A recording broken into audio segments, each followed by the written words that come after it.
Last year, my daughter Lily decided that she wanted to be a part of a community theater production of Mary Poppins Jr. But she was afraid. When she found out that she needed to sing by herself for an audition, she got cold feet. She wrestled with whether or not to give it a shot. She really wanted to be a part of it, but she wasn't sure she could confront the fear that she had about doing the singing alone. It led to a lot of conversations between us about fear and about courage. We talked about her goal being not to not be afraid, but to instead be brave for 1 minute. She only had to sing for 1 minute. And we talked about how courage isn't the absence of fear, but it's taking action in spite of being afraid. I've been thinking a lot about fear and about being a boss. Honestly, it's common. When I do training all over the country with leaders on how to become better managers of people, there's a lot of fear in that role. Leaders have fear of giving feedback to employees because that person might get defensive. There's fear about being scolded by a senior leader for making a mistake or making the wrong decision or not producing results quickly enough. There's fear of upsetting customers.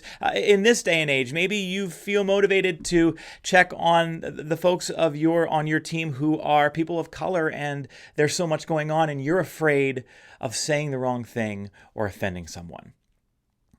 Here's the truth about fear. Fear starves leadership. Leadership burdened by fear never reveals truth.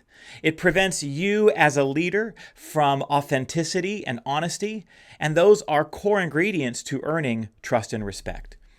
And fear prevents commitment, because if bosses are afraid of saying the wrong thing or making a mistake, then our goal becomes safety, harmony, protecting our own self-interest. And now work won't ever work. When it comes to fear, you have to be willing to jump into the unknown. You have to let it go. This video apparently is brought to you by songs from Frozen. Here's my advice. If you want to take action as a leader but encounter fear, commit to 2 behaviors. First, express caring and intent. And second, commit to listen to learn. Express caring and intent means saying, I care about you or this place or our team, and I want to help make it better. And listen to learn means saying, help me understand, and then not talking and listening hard for what others have to say and repeating it back to them to confirm your understanding.